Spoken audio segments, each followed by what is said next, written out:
नमस्कार, आपका पसंदीदा कार्यक्रम मसला देख रहे हैं आप और मैं हूं आपके साथ ज्योति। लोकसभा चुनाव के मतदान की तारीखों के ऐलान के बाद से अब पार्टियां और ज्यादा एक्टिव मोड में दिख रही हैं। दल बदल के साथ ही जुबानी जंग भी जारी है। चुनाव की तैयारी को लेकर प्रदेश चुनाव प्रबंधन समिति की बैठक बीजेपी प्रदेश कार्यालय में हुई, जिसमें सीएम नायब सैनी, पूर्व सीएम मनोहर लाल भी शामिल हुए। बैठक में बीजेपी के हरियाणा के लिए बचे 4 उम्मीदवारों के नाम पर भी मंथन हुआ और वहीं दूसरी तरफ पूर्व विधायक रामपाल माजरा इनेलो में एक बार फिर से शामिल हो चुके हैं। इनेलो ने रामपाल माजरा को प्रदेश अध्यक्ष की बड़ी जिम्मेदारी सौंप दी है, जिसके बाद से इनेलो नेता अभय चौटाला ने प्रेस कॉन्फ्रेंस करते हुए इस बात की जानकारी दी है और साथ ही उन्होंने इस दौरान प्रदेश की मौजूदा सरकार पर निशाना भी साधा और जल्द सरसों की खरीद की मांग भी सरकार से की है। रामपाल माजरा ने भी इस दौरान सरकार पर निशाना साधा है और कहा है कि सरकार पारदर्शिता के आधार पर नौकरियां देने की बात करती है, लेकिन सरकार को समर्थन देने वाले पुंडरी के विधायक अपने बेटे को नौकरी लगवाने के लिए रिश्वत देते हैं। और वहीं दूसरी तरफ रामपाल माजरा के इनेलो प्रदेश अध्यक्ष बनने पर पूर्व उप मुख्यमंत्री दुष्यंत चौटाला ने तंज कसा है। उन्होंने कहा है कि आज हरियाणा कौशल रोजगार निगम की पहली भर्ती हो गई है। वहीं इस बीच राव बहादुर सिंह ने भी कांग्रेस छोड़ जेजेपी का दामन थाम लिया और इसी बीच इनेलो नेता अभय सिंह चौटाला को Y+ सिक्योरिटी भी दे दी गई है। उनका कहना है कि उन्हें लगातार धमकियां मिल रही थी, जिसके बाद से अब उन्हें सिक्योरिटी दे दी गई है। पंजाब हरियाणा हाईकोर्ट में दायर याचिका पर सुनवाई के दौरान सरकार ने इसकी जानकारी दी।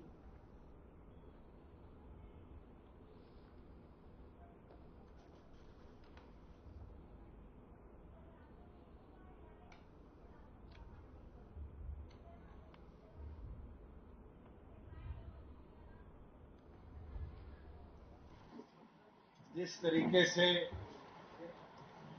डॉक्टर अजय सिंह चौटाला जी के पूर्व साथी आज हमारे साथ शामिल हुए हैं, मेरा ये मानना है कि अगले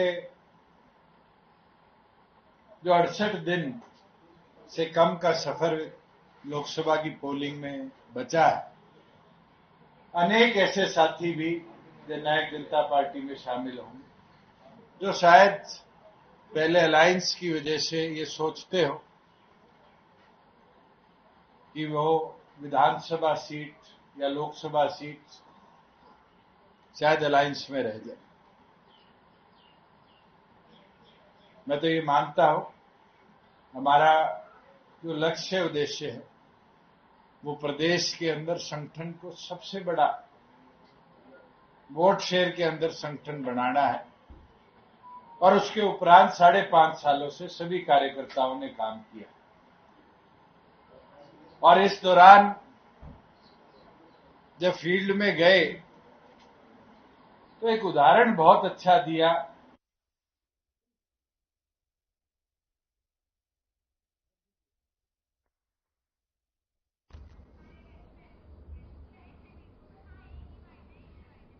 तो लोकसभा चुनाव नजदीक है, ऐसे में पार्टियों की तैयारी अभी जारी है और दल बदल का दौर इस बीच और ज्यादा बढ़ चुका है। जेजेपी के कुछ नेता हैं जो इनेलो में शामिल हुए हैं और आज की अगर बात करें तो रामपाल माजरा इनेलो में शामिल होते हुए आज उन्हें बड़ी जिम्मेदारी भी इनेलो की तरफ से दे दी गई है, प्रदेश अध्यक्ष उनको बना दिया गया है। वहीं नरेश जून जो जेजेपी, उन्होंने जेजेपी छोड़ दी है और साथ ही आपको बताया कि राव बहादुर सिंह ने जेजेपी का दामन थाम लिया है और कांग्रेस से अपना साथ छोड़ दिया है।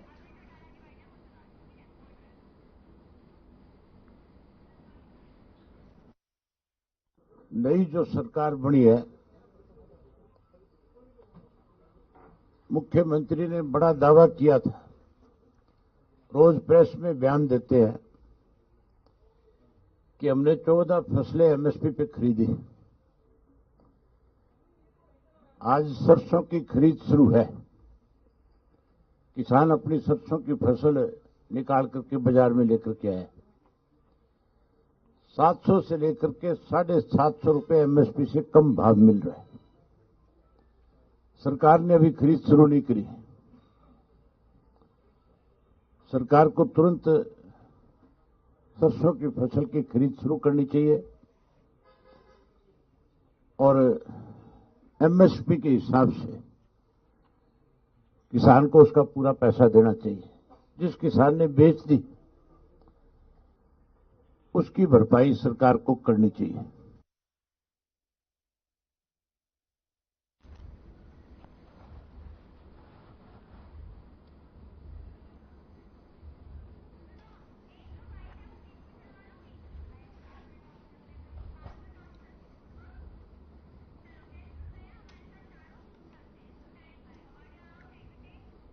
तो इन्हीं सब तमाम मुद्दों पर आज चर्चा करेंगे और चर्चा के लिए मेहमानों का पैनल भी हमारे साथ जुड़ चुका है। सबसे पहले परिचय उनका आपसे करवा दूं। राजवीर रोहिला जी, प्रवक्ता बीजेपी, हमारे साथ जुड़ चुके हैं। अंशु वत्स जी, प्रवक्ता कांग्रेस, हमारे साथ जुड़ चुके हैं। विभा पांडे जी, प्रवक्ता जेजेपी, हमारे साथ जुड़ चुकी है। साथ ही कृष्ण कुटेल जी, प्रवक्ता इनेलो, हमारे साथ जुड़ चुके हैं। आप सभी मेहमानों का बहुत बहुत स्वागत है। लोकसभा चुनाव नजदीक और ऐसे में दल बदल भी जारी है। तो पहला सवाल मेरा कृष्ण कुटेल जी आपसे है। कई बड़े बदलाव आज आपकी पार्टी में हुए हैं, कई लोग शामिल हुए हैं और इस बीच आपका प्रदेश अध्यक्ष भी बन गया है और अभय चौटाला जी को Y+ सिक्योरिटी भी दे दी गई है। तो सवाल सबसे पहला मेरा प्रदेश अध्यक्ष को लेकर है। रामपाल जी को बड़ी जिम्मेदारी आज दे दी गई है, तो क्या लगता है लोकसभा चुनाव के मद्देनजर कितना ये सफल साबित होगा उनको इतनी बड़ी जिम्मेदारी देना? देखिए, रामपाल माजरा जी जो है कि पहले भी इंडियन नेशनल लोकदल के एक सदस्य रहे हैं और 3 बार जो है कि वो विधायक बने और उन्होंने जो है कि इंडियन नेशनल लोकदल को जो है कि सूचना का काम किया है। और ये पहले जो है कि परिवार के अंदर कुछ गड़बड़ी होने की वजह से जो है कि रामपाल माजरा जी जो है कि इंडियन नेशनल लोकदल पार्टी को जो है कि छोड़ करके चले गए थे, लेकिन उनका चौटाला साहब के प्रति जो है कि विश्वास था और वो समय समय पे जो है कि वो बातचीत भी करते रहते थे और कार्यक्रमों में भी आते रहते थे। तो लेकिन आज उन्होंने विधिवत रूप से जो है कि इंडियन नेशनल लोकदल पार्टी को जो है कि ज्वाइन किया है और जो बड़ी जिम्मेवारी उनको दी है, क्योंकि चौटाला परिवार का उनके ऊपर विश्वास है और जो इंडियन नेशनल लोकदल पार्टी है। लेकिन जेजेपी छोड़ने का क्या कारण हो सकता है कुटेल साहब? देखिए, बीजेपी के अंदर एक तो आज किसानों को लेकर के जो MSP वाला जो मामला है कि आज तक तो उन्होंने जो वायदे किसानों के साथ वो पूरे नहीं हुए हैं और साथ में जो है कि उन्होंने कहा था कि हम किसानों की आय दोगुनी करेंगे, तो वो भी नहीं हुए। और आज सबसे बड़ा मुद्दा जो देश के अंदर प्रदेश के अंदर है वो इलेक्टोरल बॉन्ड का है। और जिस प्रकार से जो है कि उन्होंने ईडी वगैरह के छापे लगा करके कंपनियों के ऊपर जो है और उन्होंने चंदा ऐंठने का जो काम किया है, आज जनता के अंदर जो है कि एक चर्चा का विषय है और जनता जो है कि चुनाव में जो है कि उनको सबक सिखाने का जो है कि वो काम करेगी। ठीक है कुटेल साहब, बने रहिएगा। विभा पांडे जी यहीं पर बनी हुई हमारे साथ। विभा जी, आपसे जानना चाहेंगे क्या कारण हो सकता है जेजेपी छोड़ के इनेलो में जाने का? अब उनको बड़ी जिम्मेदारी भी दे दी गई है। देखिए, एक नेता के जाने से जो जगह खाली हुई है तो ये उस जगह को फिल करने के लिए गए हैं और ये चुनावी मौसम में इसके अंदर आप ऐसे बहुत सारे बदलाव देखेंगे तो ये कोई हैरानी की बात नहीं है। लेकिन वो तो कह रहे हैं कि भाई जो वादे किए थे जनता से जब सत्ता में थे पूरे नहीं हुए, तो इस वजह से वो आ गए उधर। वो तो अब जाने का बहाना तो हर किसी को चाहिए होता है ना। हमारा कौन सा वादा हमने पूरा नहीं किया? मैनिफेस्टो में छोटा वादा पूरा किया है।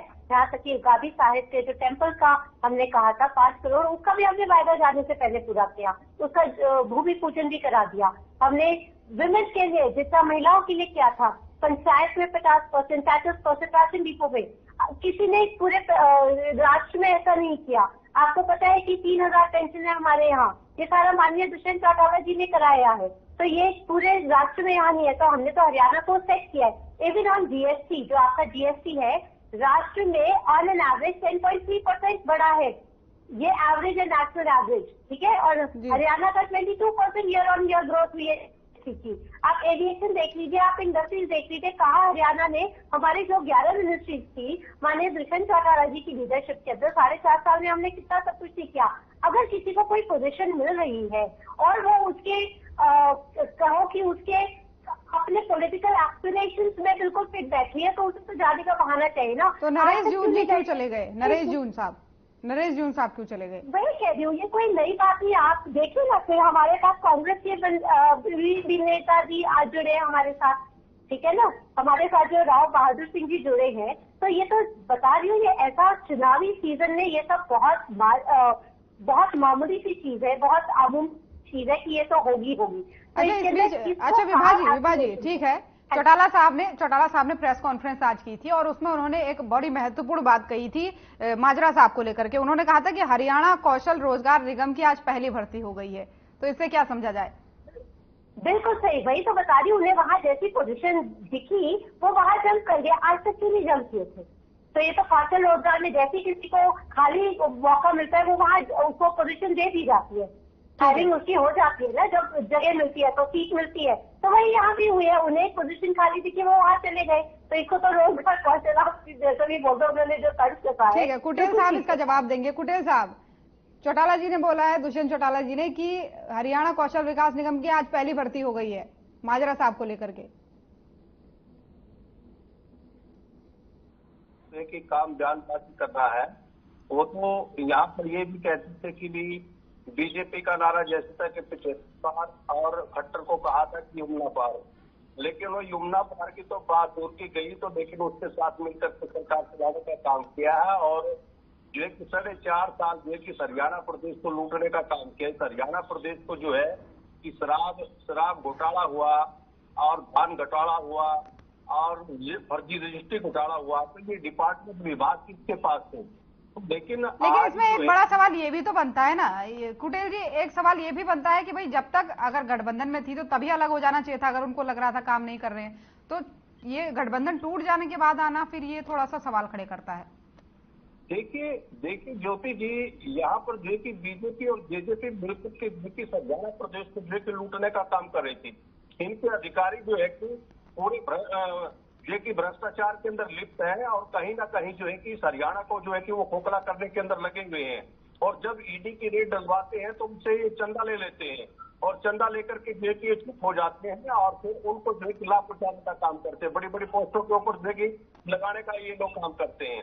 आपने देखा कि 24 घोटाले हरियाणा प्रदेश के अंदर हुए हैं, लेकिन आज तक जो है कि चाहे वो जेजेपी की सरकार रही हो, जेजेपी साथ में रही है, तो लेकिन आज तक विधानसभा के अंदर जो है कि उसका सही रूप से देखिए जवाब नहीं दे पाए हैं।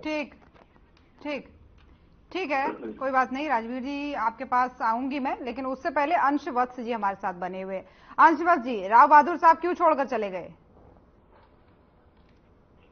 देखिए, अगर कोई एक सदस्य अगर हमारा जाता है तो उससे मैं ऐसा एक मानता हूँ, अगर किसी भी पार्टी का कोई भी सदस्य जाता है, ऐसा मानता हूँ कि राजनीतिक जब चुनावी माहौल आता है तो उस टाइम पे कई लोग छोड़कर जाते हैं, कई लोग आते हैं, ठीक है। लेकिन सवाल ये है कि किसी भी एक व्यक्ति से ना तो कोई भी पार्टी है कभी रुकने वाली है और ना ही कोई पार्टी चलने वाली है।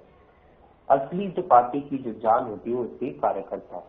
और मैं ऐसा मानता हूं कि जो भी अगर कोई भी अगर आज भाजपा के उसमें जा रहा है, जेजेपी में जब उनकी सरकार के अगर उस टाइम पे अगर कोई उनकी पार्टी में जाता है तो इसका सिर्फ एक ही कारण था, ईडी सीबीआई का इनका कारण था। ईडी सीबीआई किसी भी नेता के पीछे लगा दो और वो नेता कुछ ही दिनों में इनके पास आ जाता था। अजीत पवार जो थे, जिसको सबसे ज्यादा भ्रष्ट इस देश के प्रधानमंत्री कहते थे, वो ही कुछ दिन बाद महाराष्ट्र में इनके साथ उप मुख्यमंत्री की शपथ ले लेता है। आप कोई भी एक नेता ले लीजिए, नारायण राणे जी ले लीजिए, शुभेंदु अधिकारी ले लीजिए, दुनिया भर के सारे हैं। और अब तो बात सिर्फ राजनेता तक नहीं, अब तो कंपनियों तक भी बात आ गई है कि आपको कितनी सारी कंपनियों का मैं नाम बता दूं, डीएनएफ ले लो, यशोदा हॉस्पिटल ले लो, हल्दिया एनर्जी ले लो, कितने सारे, उन पर ईडी सीबीआई की रेड पड़ती है और जैसे ही बॉन्ड इश्यू होता है वैसे ही सारे वो कंपनी जो है वो बॉन्ड इश्यू करके चंदा देती है। या तो एक ये चंदा का एक है, और दूसरा चंदा भाजपा लेती है कि उनसे चंदा लेती है और बाद में उनको प्रोजेक्ट दे देती है, भारी भरकम प्रोजेक्ट दे देती है। तो चाहे वो मेगा इंजीनियरिंग की बात हो, किसी भी अन्य कंपनी की बात हो, तो भाजपा एक ऐसी फैक्ट्री बन चुकी है कि जहां पे आप भ्रष्ट नेताओं को अंदर लेते हो और दूसरी तरफ आप हफ्ता वसूली का जो बात होती है, जो राहुल गांधी जी ने मुद्दा उठाया था, हफ्ता वसूली की अगर एक कोई नई कंपनी बन रही है तो वो है भाजपा, जहां पर वो तमाम बड़ी कंपनियों से हफ्ता वसूलने का काम करती है, उनसे ईडी सीबीआई की रेड करवाती है और उसके बाद उनसे पैसा वसूलने का काम करती है भाजपा। ठीक, दुनिया भर के ठीक, आगे इन सभी सवालों का जवाब हम लेंगे, लेकिन राजवीर रोहिला जी आपसे अब मेरा सवाल है। तमाम तरीके के आरोप भी पार्टियां आप पर लगा रही है, लेकिन आज जो है रामपाल माजरा जी को बड़ी जिम्मेदारी दी गई, इनेलो में शामिल वो हुए और साथ ही उनको प्रदेश अध्यक्ष भी बना दिया गया। लेकिन उसके बाद जब उन्होंने प्रेस कॉन्फ्रेंस की है तो उन्होंने कहा है कि सरकार न रोजगार दे रही न कुछ दे रही है, तमाम सारे आरोप लगाए। लेकिन जब उनके साथ अभय चौटाला साहब भी मौजूद थे, उन्होंने कहा कि आप किसानों की अगर बात करते हैं तो सरसों की खरीद क्यों नहीं कर रहे हैं जल्दी? जी नमस्ते। रामपाल माजरा जी को प्रदेश अध्यक्ष बनने की शुभकामनाएं। पुराने नेता हैं, वो संसदीय सचिव भी रहे हैं 2-3 बार एमएलए भी रहे हैं, लेकिन वो पहले भाजपा में भी थे और वो इनेलो से ही आए थे। तो कोई बड़ी बात नहीं हुई है, क्योंकि इस पार्टी का चुनाव बिल्कुल खत्म है, शून्य है। 1-1.5% वोट बैंक की पार्टी रह नहीं आएगी। ये अगर एक इनका विधायक है इलाहाबाद का, तो वो अपने वोटपुर क्षेत्र में निपट जाएगा। लेकिन कांग्रेस इस पर कह रही है, भारतीय जनता पार्टी ने किसानों के लिए जो किया है वो किसी ने नहीं किया आज तक। 14 फसले भारतीय जनता पार्टी की हरियाणा सरकार एमएसपी पर सुन रही है लगातार 9.5 साल से। लेकिन इस पर कांग्रेस का कहना है, रोहिला जी 12 लाख करोड़ के करीब मुआवजा दिया गया 9.5 साल में। रोहिला जी, जो पिछले 10 साल से मेरी आवाज आ रही है आप तक? रोहिला जी, मेरी आवाज आ रही है? आ रही है। इस पर कांग्रेस का कहना है कि जो ये पार्टियां छोड़ करके बीजेपी में शामिल हो रही है, बीजेपी में जो खासकर नेता शामिल होते हैं उनका एक ही डर है, ईडी और सीबीआई। जी मैं जवाब देता हूँ छोटे भाई का। आज इनका खुद का एक नेता जो पूर्व में एमएलए रहा नांगल चौधरी से राव बहादुर सिंह, वो जेजेपी ज्वाइन कर गया। घर इनका टूट रहा है, पार्टी इनकी विखंडित हो रही है, आरोप दूसरों पर लगा रहे हैं ये लोग। मेरे साथी ये बताएं किसको क्लीन चिट मिली है? इनको क्लियर चिट मिली है, क्योंकि हमारे गृह मंत्री श्री अमित शाह जी ने बिल्कुल क्लियर किया था, जो आ रहे हैं कोई दिक्कत नहीं है, आइए पार्टी में स्वागत है जिसने भी आना है, लेकिन इसमें तो ये कॉम्प्रोमाइज नहीं होगा कि उनके केस ऊपर नीचे कर दिए जाएंगे, बिल्कुल भी नहीं है। आप एक उदाहरण तो मैं मान जाऊंगा आपको, ठीक है। कांग्रेस के पास कोई जिला अध्यक्ष नहीं है, कोई ब्लॉक अध्यक्ष नहीं है। 2013 से 2024 में आ चुके 11 साल हो लिए, ना इनका किसी प्रदेश अध्यक्ष ने पूरा कार्यकाल पूरा किया, आज तक ना बीच में लाया गया। अभी जो रहमान जी बनाए रखे हैं, इनकी यहाँ देखो आप किसकी चलती है, यहाँ किसकी चलती है सबको पता है। 2 फुट बंदूक, ये तो 2 फुट तो सामने है, बीएसआर के ग्रुप और हुड्डा ग्रुप। ये पार्टी खुद विखंडित होने वाली है। ये पार्टी अब की बार 2024 में हरियाणा नहीं पाएगी, क्योंकि पिछली बार भी 10 की 10 हमने जीती थी और 10 की 10 अब की बार जीतेंगे, और ये जनता आशीर्वाद दे रही है, इसलिए जीत रही है हम लोग। ठीक है, इसका जवाब वत्स साहब कुछ देना चाह रहे हैं। वत्स जी जवाब दीजिए। अमित शाह जी को लेकर जिन्होंने बात कही, मैं इनसे एक सवाल पूछना चाहता हूँ। शुभेंदु अधिकारी, अजीत पवार, हेमंत बिस्व शर्मा, ये कुछ ऐसा आपके नेता है जो बड़े बड़े नेता है। हेमंत बिस्व शर्मा, जिसको आपने असम का मुख्यमंत्री बनाया है, जिसको इस देश के गृह मंत्री कहते थे, कि उन पर तमाम घोटालों के आरोप लगाते थे, लेकिन जैसे ही वो भाजपा ज्वाइन करते उसके बाद से एक आप उनको बता दीजिए जब उनको ईडी का समन आया हो और वो ईडी में पेश हुए हो। एक समन आप मुझे बता दीजिए कब उनकी पेशी हुई है ईडी में। आप ये बता दीजिए शुभेंदु अधिकारी की कब पेश हुई है ईडी में। आप मुझे एक चीज बताई दीजिए, नारायण राणे जिनको आपने कैबिनेट का मिनिस्टर बना रखा है, उनकी कब पेशी हुई है, उनको कब ईडी का समन आया भाजपा में शामिल होने के बाद। अजीत पवार को आपने उप मुख्यमंत्री बना दिया। आप मुझे एक चीज बताइए, नहीं एक सेकंड ज्योति जी, आप मुझे एक चीज बताइए, अगर कोई एक व्यक्ति अगर चोरी करता है, ठीक है, तो आप उस व्यक्ति के जेल में डालने का काम करेंगे या उस व्यक्ति को आप सीधा आप अपने घर का मालिक बना देंगे? एक चीज का जवाब दीजिए। अगर कोई आपके घर में चोरी करता है तो आप उसको जेल में डालेंगे आप, या उसको अपना पूरा घर का मालिक बना देंगे? जेल में डालने का काम करेंगे ना। इस देश के प्रधानमंत्री जी अजीत पवार जी को कहते हैं कि 70,000। रोहिला जी आपका नंबर भी आएगा, आपके नंबर में आपसे जवाब लिया जाएगा, पहले अभी सुन लीजिए आप। अजीत पवार जी ने 70,000 करोड़ का घोटाला किया, लेकिन अजीत पवार जी को 3 दिन बाद देवेंद्र फडणवीस जी उप मुख्यमंत्री की शपथ दिलवा रहे हैं। भाजपा किस प्रकार से भ्रष्टाचार में लिप्त साफ दिख रहा है। इसका जवाब में किसानों की जो बड़ी बड़ी बातें कर रहे हैं ना, ठीक है, इसका जवाब मैं उनसे लूंगी। कॉर्पोरेट के कर्ज माफ कर सकते हैं, लेकिन किसानों की कर्ज माफी पे एकदम चुप हो जाते हैं। वत्स साहब इसका जवाब लिया जाएगा, लेकिन उससे पहले आप मेरा एक सवाल सुनिए। राव बहादुर जी को लेकर के मैंने आपसे सवाल पूछा था कि क्यों शामिल हो गए, लेकिन उन्होंने इसके बाद क्या कहा है वो भी थोड़ा सा सुन लीजिए। उन्होंने कहा है कि मैंने बड़े ही भरोसे के साथ कांग्रेस पार्टी ज्वाइन की थी, लेकिन मेरे साथ धोखा किया है। दीपेंद्र हुड्डा साहब ने मेरे साथ धोखा किया है, भूपेंद्र हुड्डा साहब ने मेरे साथ धोखा किया है, मुझे टिकट देने की बात हुई थी और नहीं दी।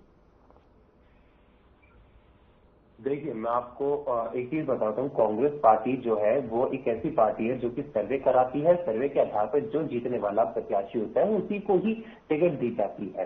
तमाम ऐसी बातें होती हैं जिस पर ध्यान रखा जाना चाहिए। लेकिन आज सवाल जो है, आप आज ही भाजपा के कई ऐसे नेता हैं, भाजपा के जो हिसार के कुछ दिन पहले जो एमपी हैं ब्रिजेंद्र सिंह जी, वो कांग्रेस पार्टी में शामिल हुए हैं। कई ऐसे जो राजस्थान के चूरू से इनके जो सांसद है, सिटिंग एमपी है, वो कांग्रेस पार्टी में शामिल हुए हैं। कई और 5 तो आज ही बड़े बड़े ज्वाइनिंग हुई है कांग्रेस पार्टी में। बात यह है कि जो जीतने वाला प्रत्याशी है उसी को टिकट दी जाती है। भाजपा में किस प्रकार से होता है इस पर मैं कुछ नहीं बोलना चाहूंगा, लेकिन अगर इनसे इनकी प्रत्याशियों की सूची अगर देखा जाए इनके क्या कौन कौन सिटिंग एमपी है, सोनीपत के जो इनके सिटिंग एमपी है उनके किस प्रकार से अश्लील वीडियो वायरल हो जाती है, ये इस देश की जनता ने देखा है। अगर वो फिर से सोनीपत से उनको टिकट देते हैं तो सवाल इन पर उठता है। इन पर सवाल उठता है अगर ये अजय मिश्रा टेनी को फिर से टिकट दे रहे हैं तो किसानों के ऊपर गाड़ी चलाने वाले बेटे के पिता को अगर वो फिर से टिकट दे रहे हैं तो सवाल इन पर उठता है। सवाल इन पर उठता है अगर वो ब्रजभूषण शरण सिंह को फिर से टिकट देते हैं। वो साहब जवाब देना चाह रहे रोहिला जी जवाब दीजिए। किसानों की बात कांग्रेस ना ही करे तो बेहतर रहेगा, क्योंकि अभी भी जो अभी लास्ट सीजन गया है जीरी का धान का 4700 से 6500 के बीच जीरी, और जो मोटी जीरी है जो मोटी जीरी जो सरकार खरीदती है, एक दाना खरीदा गया है।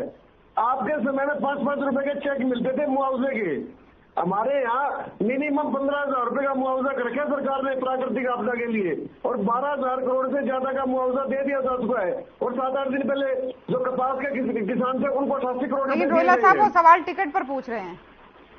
हाँ, टिकट पे सुनिए ना। अच्छा, जो डीप फेक वीडियो बनाई थी उस वीडियो में हमारे मुख्य प्रवक्ता जी ने अपना क्लियरिफिकेशन दे दिया था। एक बात, दूसरी बात, FIR हुई है उसमें आपकी पार्टी के 2 नेता पकड़े गए, सोनू मलिक और धर्मेंद्र मलिक, जो उनके ऊपर FIR हुई थी वो पकड़े गए हैं, ठीक है। और वो टीम दीपेंद्र के आपके सदस्य थे।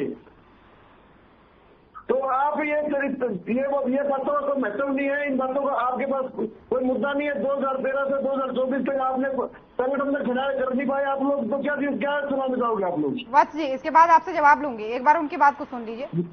जी। चलिए ठीक है, यहाँ पर वक्त हो चला एक छोटे से ब्रेक का, जल्द लौटेंगे। तो यहाँ पर रुकेंगे एक छोटे से ब्रेक के लिए, जल्द हाजिर होंगे।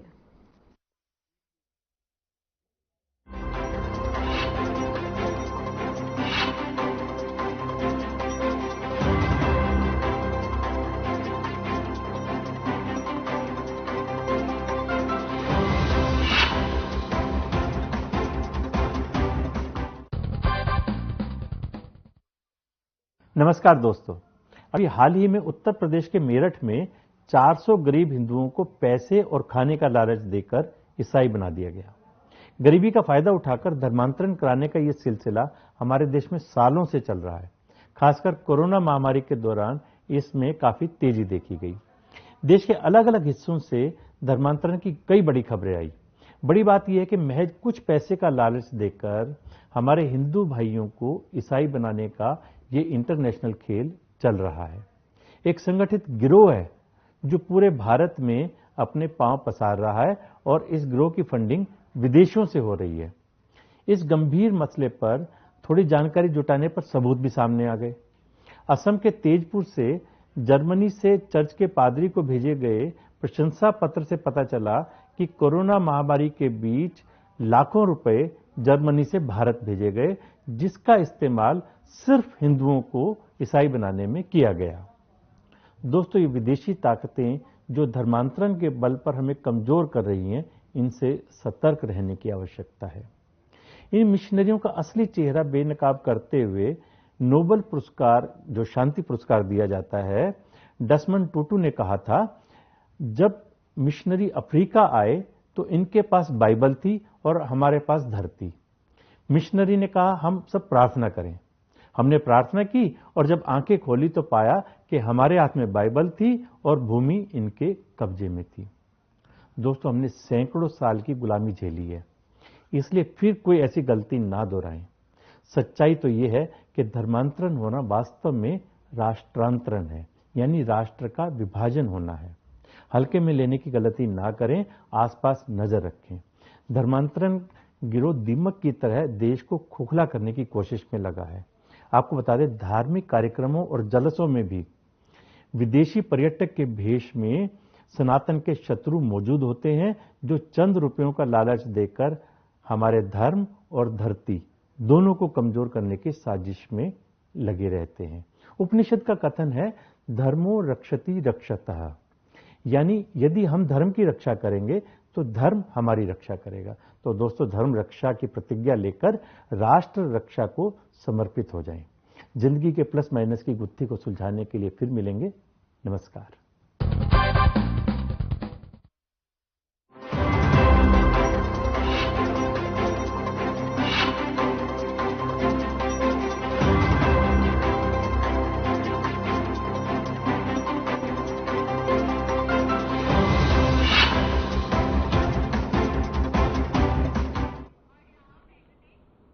और ब्रेक के बाद एक बार फिर से स्वागत है आप सभी का। चर्चा हमारी जारी है, मेहमान भी सभी हमारे साथ बने हुए हैं। अगला सवाल कृष्ण कुटेल साहब आपसे जानना चाहूंगी।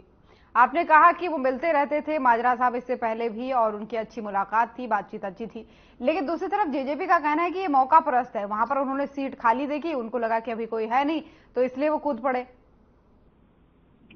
देखिए, जेजेपी की आज दुकान के अंदर कोई भी प्रकार का सामान नहीं है, तो उन्होंने तो नहीं। दूसरा जो है कि मैं पहले भी बोल चुका हूँ और आप जेजेपी भारतीय जनता पार्टी ने बाद में तो जी है, आज वो कहाँ पर है और साथ में जो प्रभारी आपके विप्लव देव जी जो जिनको लगाया गया था वो कहाँ पर है, वो किस कार्य के अंदर जो है कि वो लिप्त है।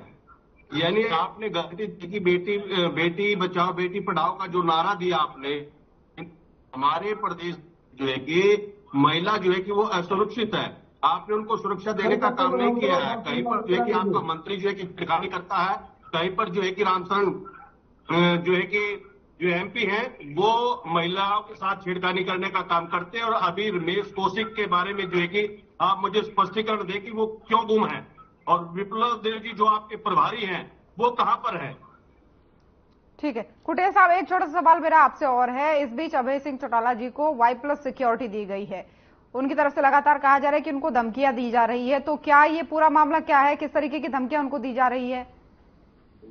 देखिए ज्योति जी, पिछले समय के अंदर लोकदल पार्टी अध्यक्ष नफे सिंह राठी जी थे और वो विधायक भी रहे हैं और उन्होंने जो है कि सुरक्षा मांगने की जो है कि बात कही थी, लेकिन उनको सुरक्षा प्रदान नहीं की गई और उनकी जो है सरेआम जो है कि दिन दिहाड़े जो है कि हत्या कर दी गई है।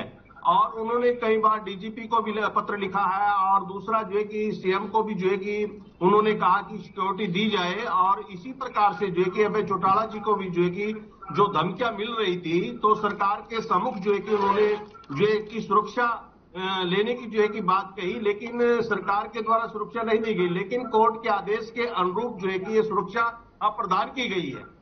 ठीक, तो आप तो संतुष्ट है ना? आप नहीं संतुष्ट है, तो दूसरा संतुष्ट तो जो है कि आज जनता जो दुखी है उससे संतुष्ट नहीं है। ठीक, लेकिन आज जो धमकियां मिल रही है और जो सीएम खट्टर फोरम में जो सीएम यहाँ पर थे कि मैं सबकी जो है कि सुरक्षा नहीं कर सकता, व्यक्ति की जो है कि मैं सुरक्षा नहीं कर सकता, तो लेकिन ये सवालिया निशान सरकार में कोर्ट के द्वारा जो है ये सुरक्षा प्रदान की है, लेकिन सरकार ने तो कोई काम नहीं किया। ठीक है रोहिला साहब, सुरक्षा पर भी सवाल उठ रहे हैं कि पहले जब सरकार से सुरक्षा मांगी गई तो तब नहीं दी गई, जब कोर्ट जाना पड़ा तब कोर्ट के द्वारा ये सारे एक्शन हुए हैं। नहीं, आज सरकार ने 22 श्रेणी की सुरक्षा दे दी है। मैं कोई पर्सनली को मेरा मैटर थोड़ा ना है, लेकिन ये जो अंदर कल बातें कर रहे हैं उनसे तो दिक्कत होती है ना। अब इन भाई साहब को अपडेट नहीं रहते, क्या करें इनका। अभी ये जिस पार्टी से आपने वो अपडेट नहीं है पार्टी, इसलिए तो उनकी हालत है। ठीक है, हमारे जो प्रभारी जी है वो 2022 में आए थे और जो ये घटना बताई जा रही है इनके अनुसार वो 2020 के बीच एक वीडियो है जो, तो उसमें जो पर्चे दर्ज हुए हैं वो दिव्यांग टीम के लोगों के खिलाफ हुए थे, वो तो उठा भी लिए गए थे पुलिस द्वारा और उनसे इन्वेस्टिगेशन हो रही है और जो वीडियो है उसकी भी जांच होगी। जो दोषी होंगे दूध का दूध और पानी का पानी निकलेगा इसमें। ठीक है ना, तो ऐसी बातें मतलब है, या तो आपने जानकारी लेके बोलना चाहिए, क्योंकि FIR की कॉपी आपको भेज देता हूँ मैं, या फिर अभी दिखाऊंगा आपको मैं। जो 2022 में हमारे प्रभारी जी आए हैं लांछन लगाने नहीं चाहिए आपने, मैं करना नहीं बोल सकता, ठीक है ना। ठीक है, विभा जी इस पर कुछ जवाब देना चाह रही हैं। ठीक है रोहिला साहब, विभा जी इस पर कुछ जवाब देना चाह रही हैं। मैं बार बार हमारे जो INLD के प्रवक्ता जी हैं उन्होंने बहुत सारा कुछ बोला है जेजेपी के अगेंस्ट, तो मैं उसके ऊपर बताना चाहती हूँ। वो बार बार कह रहे हैं कि बीजेपी को ज्वाइन कर गई, बीजेपी के साथ अलायंस कर दिया। तो आपको मैं एक तो आपकी पार्टी में एक एमएलए, वो एक एमएलए के पास और कोई दिशा ही नहीं है, खाली माननीय दुष्यंत जी को नीचे गिराना उनका काम है, नीचे दिखाना काम है। जो ऊपर बढ़ रहा होता है उसे को हम नीचे दिखाते हैं। तो आपके दोबारा से मैं बता देती हूँ, बड़ी बार बता चुकी हूँ कि बीजेपी के साथ अलायंस जो हुआ था वो मिनिमम कॉमन प्रोग्राम जो था उसके तहत हुआ था, जहाँ हमने अपनी मैनिफेस्टो पूरा रखा था अच्छी तरीके से और उसके ऊपर एग्रीमेंट हुआ था, तभी अलायंस हुआ था। और मैनिफेस्टो में जो जो रखा था वो प्रदेश की भलाई के लिए था, प्रदेश को आगे बढ़ाने के लिए था और प्रदेश उन हर चीजों में अव्वल रहा है पूरे राष्ट्र में। ठीक है। और आपको एक और बात बता देती हूँ, हमारे जितने भी वरिष्ठ नेता है वो ये कहते हैं जो दिखता है वो लड़ता है और जो लड़ता है वही आगे बढ़ता है। अगर अलायंस ना किया होता इस वक्त तो ना हम दिखते, ना लड़ पाते, ना आगे खुद बढ़ते, ना प्रदेश को बढ़ा पाते। आज हमारा पूरे प्रदेश में संगठन है, बूथ 14 तक तैयार है, बूथ 30 तक तैयार है और हम 10 की 10 लोकसभा में लड़ने के लिए तैयार है। मैं ये पूछ सकती हूँ, पूछ लूँ आपसे आईएनएलडी के प्रवक्ता से कि आपका संगठन कितना बड़ा है, बाकी और संगठन भी छोड़ दीजिए। आप लोग खाली दुष्यंत जी को एम करते रह गए, इसलिए आप प्रदेश में कहीं आपका बचा ही नहीं है वजूद। जो एक एमएलए की सीट बची है वो भी आगे जनता आपसे छीन लेगी। तो कृपया दुष्यंत जी को छोड़ के, जेजेपी को छोड़ के अपने संगठन पे काम करना सोचिए। उसके बाद प्रदेश के लिए काम करने के लिए अगर आप सोचेंगे उस दिन आपका पार्टी का भी भला हो जाएगा। तो कृपया जेजेपी को इतना टारगेट मत करिए। आपका मेन फोकस वही है, प्रदेश फोकस नहीं है, संगठन फोकस नहीं है, खाली दुष्यंत जी फोकस है। ठीक है, इस पर जानेंगे, लेंगे कुटेल जी का जवाब। लेकिन अंशु वत्स भी हमारे साथ बने हुए हैं।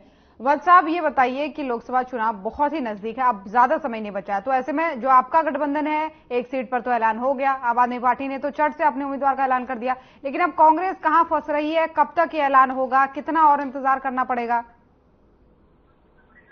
देखिए, हमारी सीईसी की बैठक जारी है। आज भी हमारी सीईसी की बैठक हुई थी, कल हमारी सीईसी सूची भी जारी हो जाएगी, कल फिर से हमारी सीईसी की बैठक है और तमाम जो हमारी स्क्रीनिंग कमेटी थी उनसे नाम मांगा गया है कि जो 9 अब बची जो लोकसभा सीटें हैं उन पर कौन से ऐसे मजबूत दावेदार है, प्रत्याशी जिनको बनाकर उतारा जा सकता है, जिसको जनता चाहती है और जिसने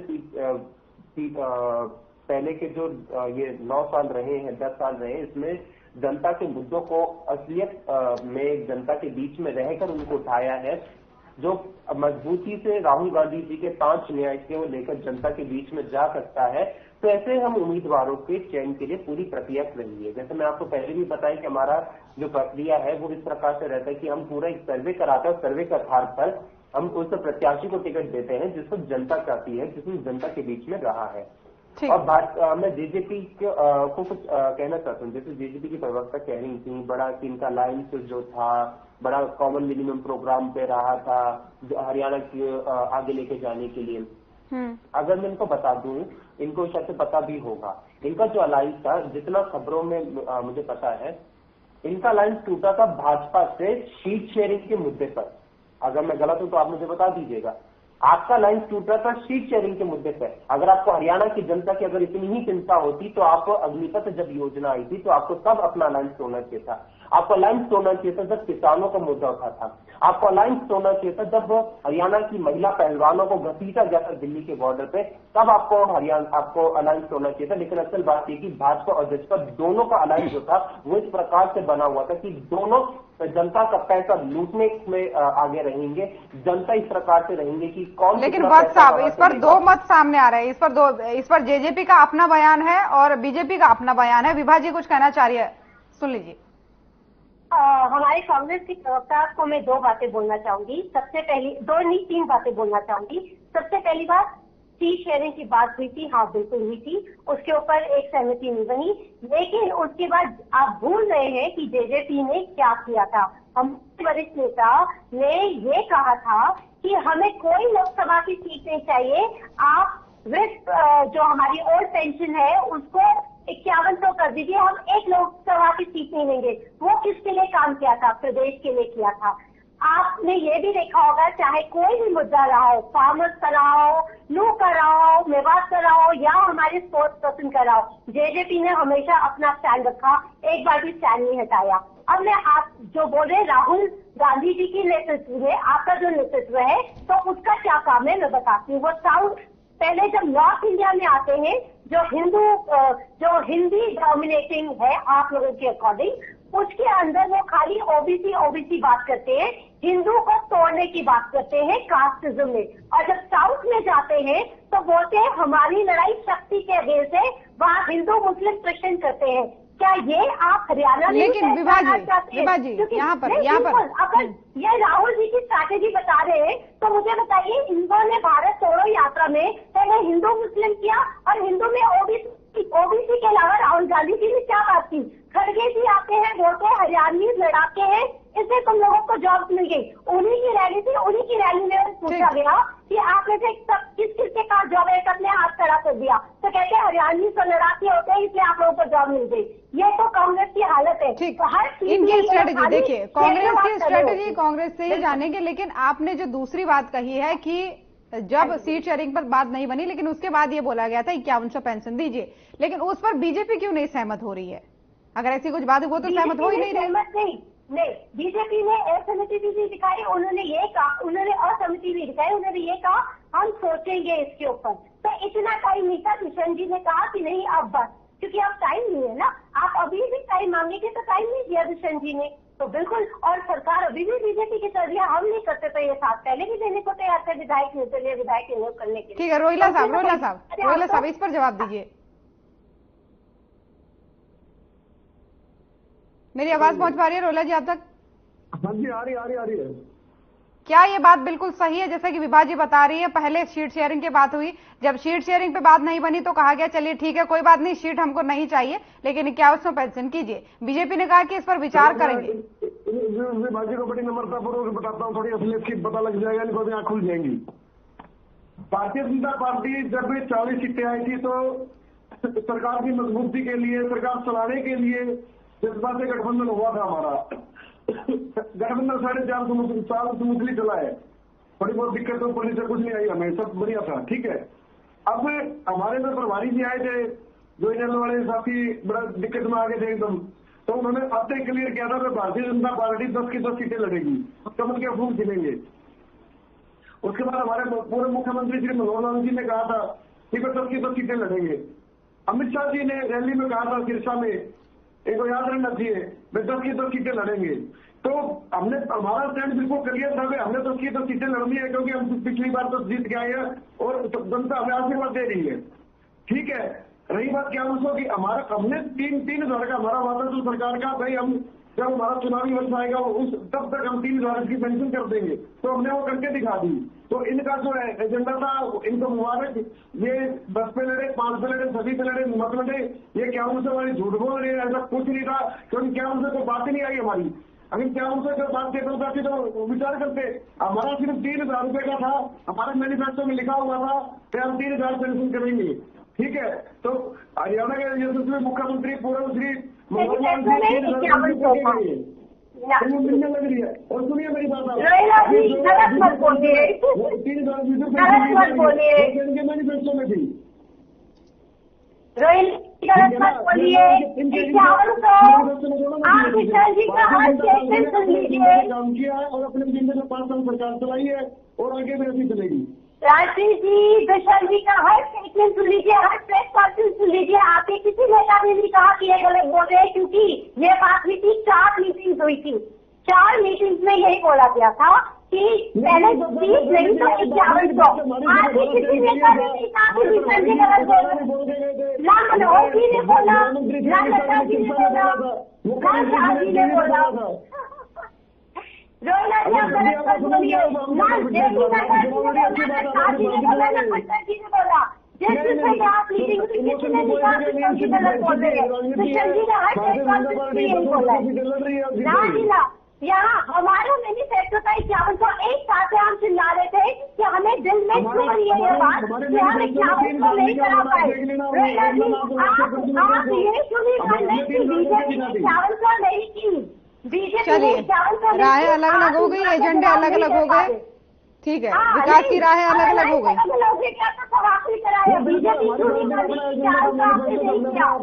आपने नहीं किया क्योंकि आप बता कि दुष्यंत जी ऊपर आ रहे हैं, 5100 भी हो जाएगा, दुष्यंत जी उससे बहुत ऊपर आ जाएंगे। आप लोगों की छवि नीचे जा रही थी, इसलिए आपने 5100 नहीं किया, लेकिन दुष्यंत जी ने धड़ल्ले से अपनी चलाई है सरकार।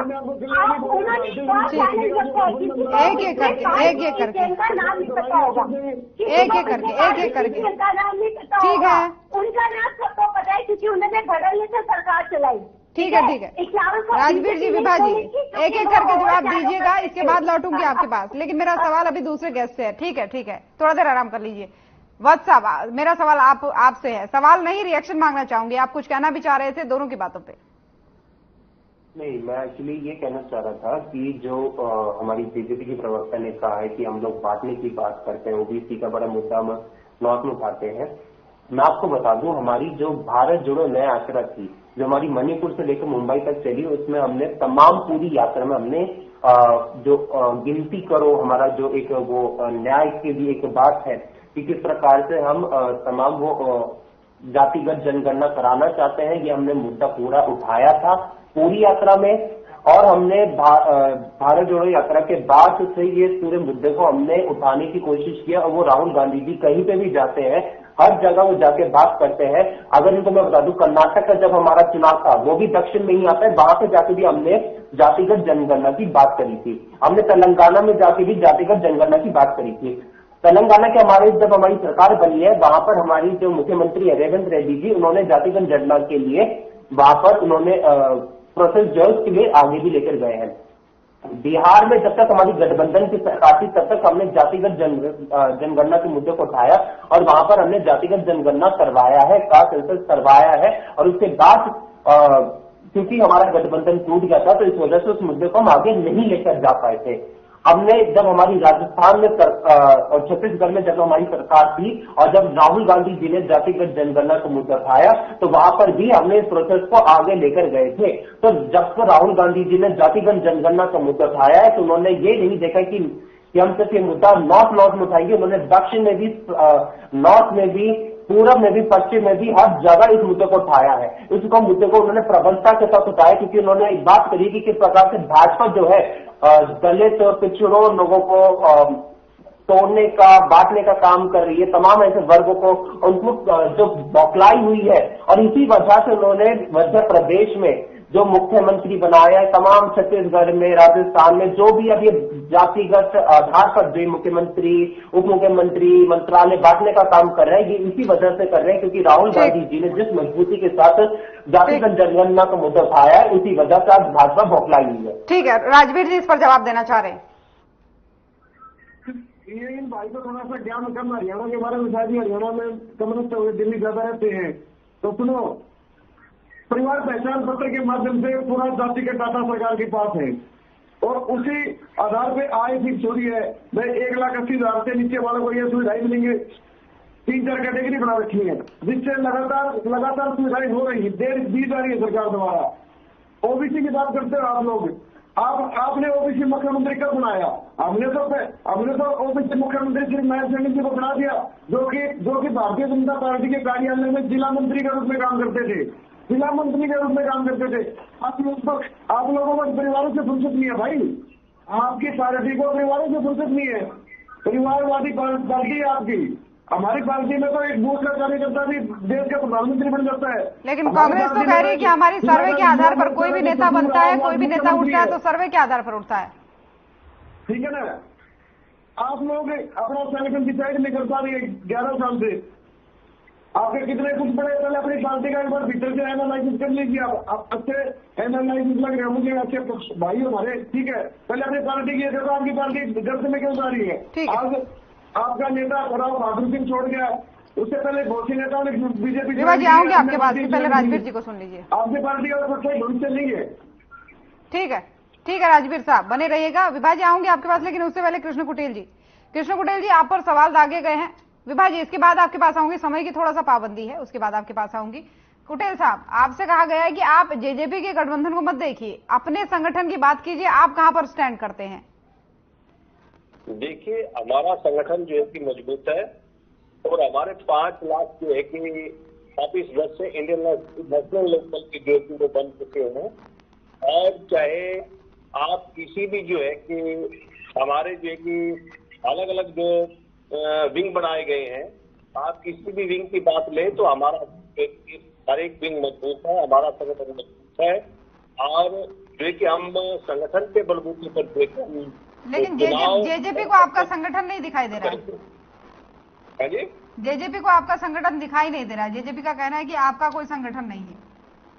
जेजेपी जो है कि कहाँ से पैदा हुई है? जेजेपी को राजनीति सिखाने वाला कौन है, आप बताइए मुझे। दरअसल जेजेपी का साफ तौर पर यह कहना है कि आपके पास कोई काम नहीं है सिवाय दुष्यंत चौटाला जी की बुराई करने का। राजनीति सिखाने वाले जो है कि चौधरी ओम प्रकाश चौटाला जी है। अगर ये चौधरी ओम प्रकाश चौटाला जी को ही नहीं मानते हैं तो उसका क्या मानेगी इनको? आप बताइए मुझे ज्योति जी, इससे क्या बनता है? यानी दुष्यंत चौटाला जी की जो है कि असलियत को जो है कि लोग जनता जो है कि वो जान चुकी है। और जो भी डिपार्टमेंट इसके पास रहते हैं, वो फूड एंड सप्लाई का डिपार्टमेंट रहा हो, पेंडवा डिपार्टमेंट रहा हो, इसको जो कि घोटाले दिए हरियाणा सरकार को। और कभी भी जो है कि विधानसभा से तो सम रहा हो तो उनके का काम नहीं। हाँ, जनता जो है कि जवाब मांग रही है। जो 75% भाजपा पेंशन जो है इन्होंने अपने मैनिफेस्टो के अंदर जो है कि जो बात रखी, तो लेकिन वो पूरी नहीं की है इन्होंने। ठीक है। देखिए, जनता तो चुनाव में जवाब देगी। फिलहाल विभा जी से जवाब ले लेते। विभा जी, अपना जवाब दीजिए। तो आईएनएलडी का, कांग्रेस का, पहले आईएनएलडी का दे देते हैं जवाब, तो हमारे प्रवक्ता जी का। तो ये कह रहे हैं कि ये भी तो पार्टी उन्हीं की पार्टी से निकली है। अगर आपकी पार्टी में इतनी समझबूझ होती तो एक इतना अच्छा नेता आपने खोया, एक इतना अच्छा परिवार खोया, वो आप खोने ना देते। आज आपको दिखाया गया डिप्टी सीएम बन गया, कोई इतना सब कुछ कर गया जो आपने सोचा था आप उसे खत्म कर देंगे। तो ये आपकी गलत चाल थी, आपने गलत दाव खेला था। तो इसके लिए आप आज तक रो रहे हैं, उसके लिए हमारी आपके ऊपर पूरी संभावना है, बहुत बहुत सिंपैथी है कि आपने इतना गलत दाव खेला कि आज तक आप आंसू दे रहे हैं। अब दूसरी बात कांग्रेस की मैं बात करती हूँ, तो ये बड़े अजीब सी बात है कि कोई प्रदेश की बात नहीं करता। ये लोग या तो क्षेत्रवाद करते हैं जैसा हुड्डा जी ने किया, या अब जातिवाद पर आ गए। ये कह रहे हैं जातिवाद पर अपना नेता ढूंढते हैं, जातिवाद, ये पूरी जाति जनगणना कराते हैं। तो राहुल जी की स्टेटमेंट आप सुन लीजिए, कौन कितना जीएसटी पे कर रहा है ये कैसे पता चलेगा? जाति जनगणना से पता चलेगा। किसने किसको कितना बजट अलॉट किया वो कैसे पता चलेगा? जाति जनगणना से पता चलेगा। भाई जीएसटी कैसे जाति जनगणना से पता चलेगा?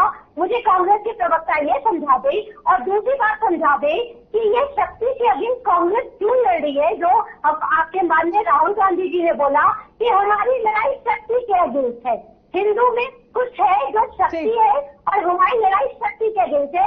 आप बता दीजिए जीएसटी में से कैसे आप जाति जनगणना में से जीएसटी निकाले और शक्ति के अगेंस्ट आपकी क्या लड़ाई है? ठीक है, जाति पर लड़ना है और ठीक है विभा जी, समय की कमी है। वत्स साहब, कैसे पता चलेगा जीएसटी की जाति जनगणना करने से जीएसटी कैसे पता चलेगा कोई कौन इंसान कितना दे रहा है? नहीं, हाँ, मैं इसको आपको बताता हूँ। राहुल गांधी जी का जो पहली बात तो जो शक्ति की जो इन्होंने बात करी है ना, शक्ति का, राहुल गांधी जी ने कहा कुछ था, भाजपा ने दिखाया उसको किसी और तरीके से। और जेजेपी भाजपा की, क्योंकि उनका सहयोगी दल रही थी काफी टाइम से, तो उनकी लाने में लगी हुई है। उन्होंने कहा था कि हमारी जो लड़ाई है हिंदू धर्म में वो शक्ति से है, और शक्ति का जो उनका तात्पर्य था वो तो था असुरी शक्ति। जिस प्रकार से भाजपा असुरी शक्ति के प्रकार से जो बनी हुई है, उसी प्रकार से आज हमारी जो लड़ाई वो असुरी शक्ति से है।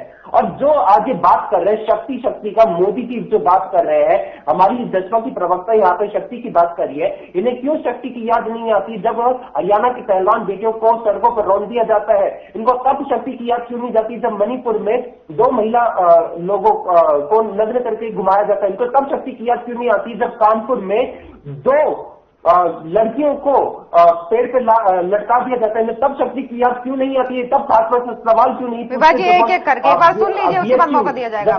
IIT BHU में जब भाजपा के ही IT सेल के लोग जो है वो पकड़े जाते हैं यौन उत्पीड़न के मामले में, इन्हें तब शक्ति की याद क्यों नहीं आती? जब बृजभूषण शरण सिंह जो है जब उन पर यौन उत्पीड़न का आरोप लगता है, इन्हें तब शक्ति की याद क्यों नहीं आती है? जब हरियाणा में महिलाओं के ऊपर अपराध जो है वो सबसे ज्यादा हो जाते हैं, इन्हें तब शक्ति की याद क्यों नहीं आती है? असल बात ये है आज भाजपा के राज में 2014 के बाद 65% जो है महिलाओं के ऊपर अपराध में वृद्धि हुई है, इन्हें तब शक्ति की याद नहीं आती है। और ये बात करते शक्ति की किस प्रकार से राहुल गांधी जी को एक करके दिखाया जाए, उस पर आज भी जवाब नहीं देंगे इनका, क्योंकि आज ये बात में नहीं कर समय आपको दिया जाएगा, तब आप बातों का खंडन कीजिएगा। बीच में बोलेंगे तो ना आपको सुन पाएगी जनता, ना उनको सुन पाएगी। जातिगत जनगणना की GST से अच्छा बाकी की राहुल गांधी जी ये कह रहे थे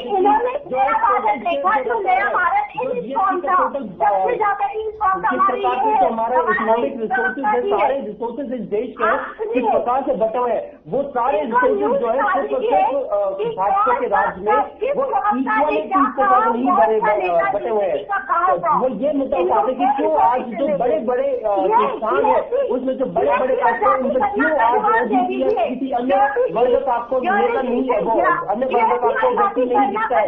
इस चीज का मुद्दा वो उठाते हैं जातिगत जनगणना से। वो जातिगत जनगणना से मुद्दा ये उठाते हैं कि पता भी चले जिसकी जनता को जितनी आबादी उसमें हक मिलना चाहिए, लेकिन भाजपा के प्रवक्ता नहीं चाहते और जब तक वो कह रहे हैं जिस तरीके से जो बोला था वो नहीं परोसा गया, कुछ और परोसा गया। इस देश को पता चले कि देश की रीढ़ की हड्डी क्या है। आप ये समझा दीजिए। अरे तो वो जवाब दे रहे हैं, आप बीच में बोल रही हैं, कैसे आप सुन पाएंगी? सुन तो लीजिए आप कंटिन्यूस बीच में बोल रही हैं। GST कैसे पता चलेगी? जाति गणना से GST कैसे पता चलेगी? ये तो ये बता नहीं रहे। तो आपने उनका जवाब सुना ही नहीं। नहीं, मैं बता रही हूँ क्या बोल रहे हैं। ये कह रहे हैं GST कहा थी, मैं बता रही हूँ जी चौटाला जी ने कहा था कि मैं जाके सारे स्पोर्ट्स पर्सन के साथ बैठूंगा, साथ लेक्चर के साथ बैठूंगा, वहाँ उनके साथ करूंगा ये प्रदर्शन। हमने एक प्रवक्ता नहीं कहा था हम स्पोर्ट्स वालों के साथ है, एक प्रवक्ता नहीं कहा था हम कांग्रेस के साथ है। किसने जातिगत जनगणना होनी चाहिए कि नहीं? जातिगत जनगणना होनी चाहिए? क्या इस देश को पता नहीं चलना चाहिए कि देश में कितनी किसकी आबादी है? क्या नहीं पता चलना चाहिए? इस देश को नहीं पता चलना कि देश में कितने OBC है? इस देश की जनता को नहीं पता चलना चाहिए कि क्यों आज? चलिए जाति जनगणना पे फिर कभी चर्चा करेंगे, आज समय की थोड़ा सा कमी है। जाति जनगणना पे फिर कभी चर्चा करेंगे। इस देश में OBC की 100% 0.15% की भागीदारी। नहीं, आप लोग सवाल भी कर रहे हैं और जवाब भी नहीं सुनना चाह रहे हैं, कोई मतलब नहीं है। ठीक है, आप दोनों थोड़ा सा आराम कीजिए। रोहिला जी, पूरी डिबेट पे फाइनल कमेंट आपसे चाहूंगी। फाइनल कमेंट ये है जी, भारतीय जनता पार्टी को जनता ने स्वीकार किया है, प्रधानमंत्री जी को 2 बार स्वीकार किया है और प्रचंड बहुमत दिया है। अब की बार प्रधानमंत्री जी ने और जनता ने एक नारा लिया कि अब की बार 400 पार, फिर एक बार मोदी सरकार। ठीक है, भारतीय जनता पार्टी का हरियाणा का हर कार्यकर्ता उसी काम में लगा हुआ है। आज चुनाव प्रबंधन समिति की हमारी महत्वपूर्ण बैठक हुई थी रोहतक में, उसमें कुछ डिसीजन लिए गए हैं जिनको हमें बूथ तक पहुंचाना है, जिन्हें जनता से हमें कनेक्ट करना है। तो इसे हम 2-4 दिन में हमारी सारी फाइनलाइज हो जाएंगी। ठीक है ना? तो भारतीय जनता पार्टी हमेशा पॉजिटिव राजनीति करती है। ये तो आप लोग तो बात ही मत करना कांग्रेस वालों। देखिए, ये तो आने वाले चुनाव में ही पता चलेगा किस पार्टी की बात जनता तक पहुंच पाई है। फिलहाल बहुत बहुत धन्यवाद आप सभी मेहमानों का हमारे साथ जुड़ने के लिए। तो लोकसभा चुनाव नजदीक है, ऐसे में सभी पार्टियों का मंथन भी जारी है, बैठकें भी जारी हैं और इस बीच जो है जुबानी जंग भी तेज है। तो आज के मसले में फिलहाल इतना ही। नमस्कार।